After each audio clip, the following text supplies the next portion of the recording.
Seminar 18 May 1960, The Function of the Beautiful, The Duplicity of the Good, On the Potlatch, The Discourse of Science Forgets Nothing, Outrage and Pain. It seemed to me this morning that it wasn't inappropriate to begin my seminar by asking the question, have we crossed the line? I don't mean in what we are doing here, but in what is happening out there in the world in which we live. It isn't because what is occurring there makes such a vulgar noise that we should refuse to hear it. At a time when I am speaking to you about the paradox of desire, in the sense that different goods obscure it, you can hear outside the awful language of power. There's no point in asking whether they are sincere or hypocritical, whether they want peace or whether they calculate the risks. The dominating impression at such a moment is that of something that may pass for a prescribed good. Information addresses and captures impotent crowds, to whom it is poured forth like a liquor that leaves them dazed as they move towards the slaughterhouse. One might even ask if one would allow the cataclysm to occur without first giving free rein to this hubbub of voices. Is there anything more disconcerting than the transmission via these little machines that we all possess of what are known as press conferences, or in other words, questions that are stupidly repeated to which the leader replies with a false casualness while he calls for more interesting questions and even on occasion engages in witticisms? There was one somewhere yesterday in Paris or in Brussels that told us about our gloomy future. I said it was absurd. Don't you think that the only way to adjust our hearing to what is proclaimed may be formulated along the lines of what does it mean, what is it aiming at? Yet everyone falls asleep on the soft pillow of it's not possible, whereas in fact nothing is more possible, and possible is above all that. That's possible because the possible is that which can answer man's demand, and because man doesn't know what he is setting in motion with his demand.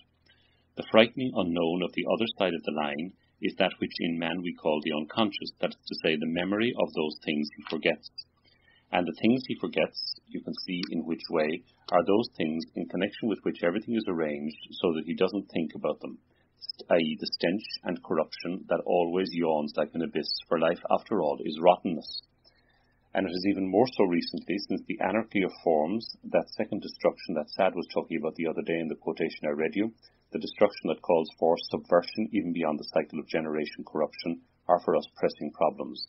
The possibility of a second destruction has suddenly become a tangible reality for us, including the threat of anarchy at the level of the chromosomes of a kind that could break the ties to given forms of life. Monsters obsessed a great deal those who up to the 18th century still attributed a meaning to the word nature. It has been a long time since we accorded any importance to calves with 6 feet or children with 2 heads, yet we may now perhaps see them appear in thousands. That is why, when we ask what is beyond the barrier erected by the structure of the world of the good, where is the point on which this world of good turns, as we wait for it to drag us to our destruction, our question has a meaning that you could do well to remember has a terrifying relevance. 1. What is beyond this barrier? Don't forget that if we know there is a barrier and that there is a beyond, we know nothing about what lies beyond. It is a false beginning to say, as on the basis of our experience some have, that it is a world of fear. To center our life, even our religion, on fear as a final term is an error. Fear with its ghosts is a localizable defense, a protection against something that is beyond, and which is precisely something unknown to us. It is at the moment when these things are possible, but wrapped in the injunction, thinking about them is prohibited, that it is appropriate to point out the distance and the proximity that links this possible to those extraordinary texts that I have chosen this year as the fulcrum of my proof, namely Stad's works. One doesn't have to read very far in this collection of for this collection of horrors to engender incredulity and disgust in us, and it is only fleetingly, in a brief flash, that such images may cause something strange to vibrate in us, which we call perverse desire, insofar as the darker side of natural eros enters into it. In the end, any imaginary or indeed real relationship to the research appropriate to perverse desire only suggests the incapacity of the natural desire of the senses to go very far in this direction. On this path, this desire quickly gives up. It is the first to give up. It is no doubt understandable if modern man's thought seeks the beginning, the trace, the point of departure there, the path towards self-knowledge, towards the mystery of desire. But on the other hand, all the fascination that this beginning exercises over both scientific and literary studies, witness, for example, the revels to be found in the works of the not untalented author of Sexus, Plexus and Nexus, Henry Miller, founders on a rather sterile pleasure-taking. We must be lacking in the proper method if everything that has been elaborated on the topic by writers or scientists was outdistanced in advance some time ago, was rendered thoroughly outdated by the lucubrations of someone who was, after all, only a country squire, a social example of the degeneration of the nobility at a time when its privileges were about to be abolished. It is nevertheless the case that Sade's extraordinary catalogue of horrors, which causes not only the senses and human possibilities but the imagination too to flinch, is nothing at all compared to what will, in effect, be seen on a collective scale if the great and very real explosion occurs that threatens us all. The only difference between Sade's exorbitant descriptions and such a catastrophe is that no pleasure will enter into the motivation of the latter. Not perverts but bureaucrats will set things off, and we won't even know if their intentions were good and bad. Things will go off by command. They will be carried out according to regulations, mechanically down the chain of command, with human wills bent, abolished, overcome, in a task that ceases to have any meaning. That task will be the elimination of an incalculable waste that reveals its constant and final dimension for man. Let us not forget that has, in effect, always been one of the dimensions in which we can recognize what a fond dreamer once charmingly referred to as the humanization of the planet. There's never any problem in recognizing man's passage through the world, his footstep, mark, trace, touch. There where one finds a huge accumulation of oyster shells, only man can have manifestly been. The geological ages have left their waste too, waste that allows us to recognize order, but the pile of garbage is one of the sides of the human dimension that it would be wrong to mistake. Having sketched the outlines of this sepulchral mound at the limit of the politics of the good, of the general good, of the good of the community, we will pick up again where we left off the last time. What is the sphere of the search for the good composed of, once it has been undeceived of the error of judgment that I cited by way of example in St. Augustine? His reasoning is as follows. It is by the mental processes of the subtraction of the good from the good that one ends up by refuting the existence of anything else but the good in being, given that which remains, since it is more perfect than that which previously was, can in no way be evil. St. Augustine's reasoning here is calculated to surprise us, and we cannot help wondering what the historical emergence of such a form of thought signifies. It is a question I will leave open. Last time we defined the good in symbolic creation as the initium, that is the point of departure of the human subject's destiny in his coming to terms with the signifier. The true nature of the good, its profound duplicity, has to do with the fact that it isn't purely and simply a natural good, the response to a need, but possible power, the power to satisfy. As a result, the whole relation of man to the real of goods is organized relative to the power of the other, the imaginary other, to deprive him of it. Let us recall the terms around which, in the first year of my seminar, devoted to Freud's technical writings, I organized the ideal ego and the ego ideal, terms that are represented in my graph. The big I designates the identification of omnipotence with the signifier with the ego ideal. On the other hand, as image of the other, it is the orbit of the ego, the original form on the basis of which the ego models itself, sets itself up, and operates under the auspices of pseudo-mastery. We will now define the ego ideal of the subject as representing the power to do good, which then opens up within itself the beyond that concerns us today. How is it that as soon as everything is organized around the power to do good, something completely enigmatic appears and returns to us again and again from our own action, like the ever-growing threat within us of a powerful demand whose consequences are unknown? As for the ideal ego, which is the imaginary other who faces us at the same level, it represents by itself the one who deprives us.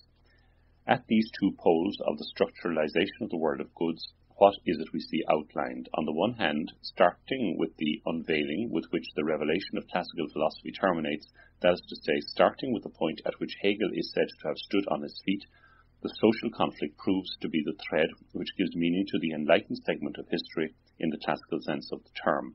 On the other hand, at the other end, there appears something that looks to us like a question offering hope. 2. Scientific research conducted in what is problematically referred to as the human sciences has revealed to us for a long time, outside the domain of classical history, man in non-historical societies has, it is believed, invented a practice conceived to have a salutary function in the maintenance of intersubjective relations. In my eyes, this is like the little stone that was miraculously made to inform us that not everything is caught up in the necessary dialectic of the competition for goods, of the conflict between goods, and of the necessary catastrophe that it gives rise to, and that, moreover, in the world we are exploring there have existed signs that positively show how men have thought that the destruction of goods as such might be a function expressive of value. I assume that you are all well enough to inform so that I don't have to remind you what a potlatch is. Let me note briefly that it concerns ritual ceremonies involving the extensive destruction of a variety of goods, consumer goods, as well as luxury goods and goods for display. The practice is found in societies that are now no more than relics, vestiges of a form of human social existence that our expansion has tended to wipe out. The potlatch bears witness to man's retreat from goods, a retreat which has enabled him to link the maintenance and the discipline of his desire, so to speak, insofar as this is what concerns him in his destiny, to the open destruction of goods that were both personal and collective property. The problem and the drama of the economy of the good, its ricochets and rebounds, all turn on this point. Furthermore, as soon as this key is given us, we see clearly that it is not simply the privilege of primitive societies. I couldn't find today the piece of paper on which I noted that at the beginning of the 12th century, that through courtly love marked the rise to the surface in European culture of a problematic of desire as such, we see appear in a feudal rite the manifestation of something wholly analogous. The rite in question occurred at a festival, a meeting of barons somewhere in the region of Narbonne, and it involved huge destruction not only of the goods that were consumed directly as part of the festivities, but also of animals and harnesses. Everything occurred as if the foregrounding of the problematic of desire required as its necessary correlative the need for ostentatious forms of destruction, insofar as they are gratuitous. Those who in the community claim to be privileged subjects, feudal lords, those who set themselves up as such in this ceremony, throw down challenges to each other, rival each other in attempting to destroy the most. This is at the other extreme the only example we have of the order of destruction that is carried out consciously and in a controlled way, that is to say, in a very different way from that massive destruction which we have all witnessed, given that we belong to generations that are relatively close to us. The latter destruction seems to us to be of an inexplicable accident, a resurgence of savagery, whereas it is rather necessarily linked to the leading edge of our discourse.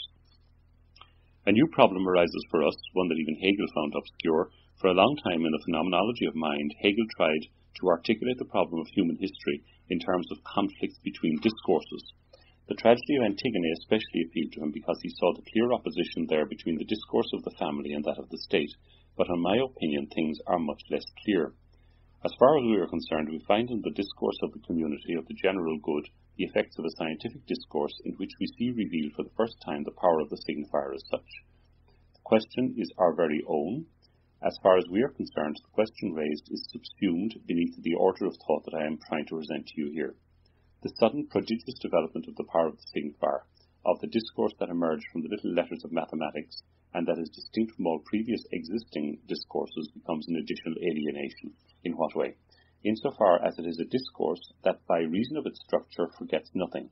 That is why it is different from the discourse of primary memorization, which carries on inside us without our knowledge, different from the memorizing discourse of the unconscious whose center is absent, whose place is identified through the phrase, "he didn't know." That is precisely the sign of that fundamental omission in which the subject is situated. At a certain moment in time, man learns to emit and place the discourse of mathematics in circulation, in the real as well as in the world, and that discourse cannot function unless nothing is forgotten. It only takes a little signifying chain to begin to function based on this principle for things to move forward as if they were functioning by themselves. So much so that we may even wonder if the discourse of physics, as engendered by the omnipotence of the signifier, will reach the point of integration of nature or its disintegration. This fact strangely complicates the problem of our desire, even if it is doubtless no more than one of its phases. Let us say that, as far as the man who is talking to you is concerned, it is there that one finds the revelation of the decisive and original character of the place where human desire is situated in the relationship of man to the signifier. Should this relationship be destroyed? I take it that you have heard in the report we had on the contribution of one of Freud's disciples, an open-minded and cultured man, but not exactly a genius, that it is in that direction that the question of the meaning of the death drive lies. It is insofar as this question is tied to history that the problem is raised. It is a question of the here and now, and not ad aeternum. It is because the movement of desire is in the process of crossing the line of a kind of unveiling that the advent of the Freudian notion of the death drive is meaningful for us. The question is raised at the level of the relationship of the human being to the signifier as such, to the extent that at the level of the signifier every cycle of being may be called into question, including life in its movement of loss and return. And it is this that gives a no less tragic meaning to something that we analysts are the bearers of. In its own cycle, the unconscious now appears to us as a field of non-knowledge, even though it is locatable as such. Yet in this field, where we have to function every day, we cannot fail to recognize the following fact that every child could understand. The desire of the man of goodwill is to do good, to do the right thing, and he who comes to seek you out does so in order to feel good, to be in agreement with himself, to identify with or be in conformity with some norm. Now you all know what we nevertheless find in the margin, but also perhaps at the limit of that which occurs on the level of the dialectic and progress of the knowledge of the unconscious. In the irreducible margin, as well as at the limit of his own good, the subject reveals himself to the never entirely resolved mystery of the nature of his desire. The reference the subject makes to some other seems quite absurd when we see him continually refer to the other, and we certainly see more than a few of these others, as if he were someone who lives harmoniously and who in any case is happier than the Annalise and doesn't ask questions and sleeps soundly in his bed. We don't need to see this other come and lie down on our couch, however solid and together he may be, to know that this mirage, this reference to the dialectic of the good, to a beyond, that by way of illustration I will call the good that mustn't be touched, is the very text of our experience. I would even add that this register of a jouissance, as that which is only accessible to the other, is the only dimension in which we can locate the strange malaise, if I am not mistaken, that only the German language has managed to point to, along with other psychological nuances concerning the gap in man, with the word Lebensneid. Lebensneid is not an ordinary jealousy. It is the jealousy born in the subject in his relation to another, insofar as this other is held to enjoy a certain form of jouissance, or superabundant vitality, that the subject perceives as something that he cannot apprehend by means of even the most elementary of affective movements. Isn't it strange, very odd, that a being admits to being jealous of something in the other to the point of hatred and the need to destroy, jealous of something that he is incapable of apprehending in any way by any intuitive path? The identification of this other, virtually in the form of a concept, may in itself suffice to provoke the movement of malaise concerned, and I don't think one has to be an analyst to see such disturbing undulations passing through the subject's behaviours. Now we have reached the frontier, what will enable us to cross it? One finds at this frontier another crossing point which enables us to locate precisely an element of the field of the beyond the good principle. This element, as I have said, is the beautiful. I just want to introduce you to the problematic today. I will limit myself to two articulations. Freud was extremely prudent in this connection. On the nature of the creation that is manifested in the beautiful, the analyst has by his own admission nothing to say. In the sphere that calculates the value of the work of art, we find ourselves reduced to a position that isn't even that of school children, but of pickers of crumbs. Moreover, that's not all, and Freud's text is very weak on the topic. The definition he gives of sublimation at work in artistic creation only manages to show us the reaction or repercussions of the effects of what happens at the level of the sublimation of the drive, when the result or the work of the creator of the beautiful re-enters the field of goods, that is to say, when they become commodities.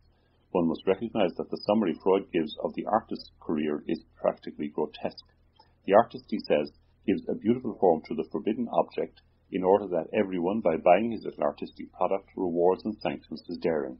That is a way of short-circuiting the problem, and Freud is perfectly aware of the limits he imposes on himself in a way that is perfectly obvious when the problem of creation, which he leaves outside the range of our experience, is added to it. We are thus brought up again to all the pedantic thoughts that in the course of the centuries have been expressed about the beautiful. Everyone knows that in every field, those who have something to say, that is, in this case, the creators of beauty, are understandably the most dissatisfied by pedantic formulas. Yet, something that has been expressed by almost all of them, especially by the best, but also at the level of common experience, does make the rounds, namely, that there is a certain relationship between beauty and desire.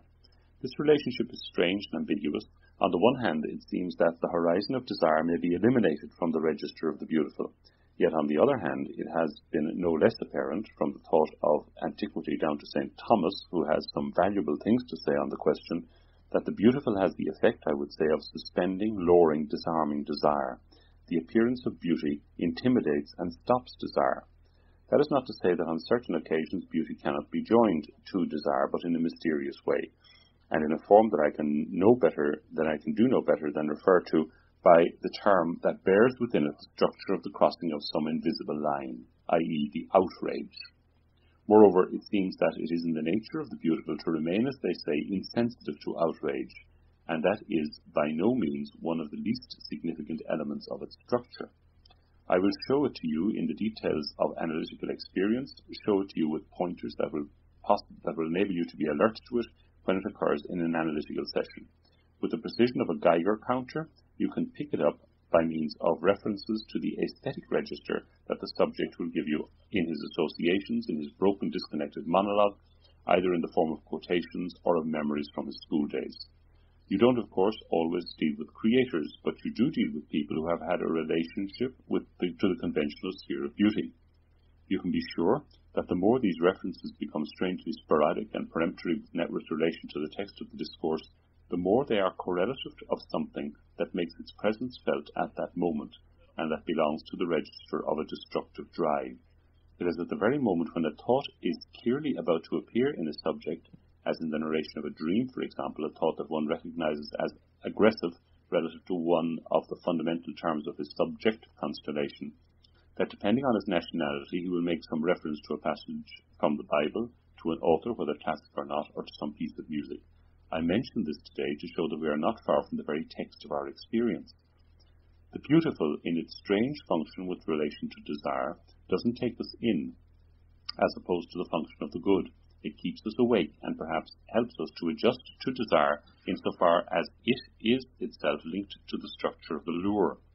You can see this place illustrated by the phantasm fantasy. If there is a good that mustn't be touched, as I was saying earlier, the fantasy is a beauty that mustn't be touched in the structure of this enigmatic field. The first side of this field is known to us. It is the side that, along with the pleasure principle, prevents us from entering in it, the side of pain. We must ask ourselves what it is that constitutes that field.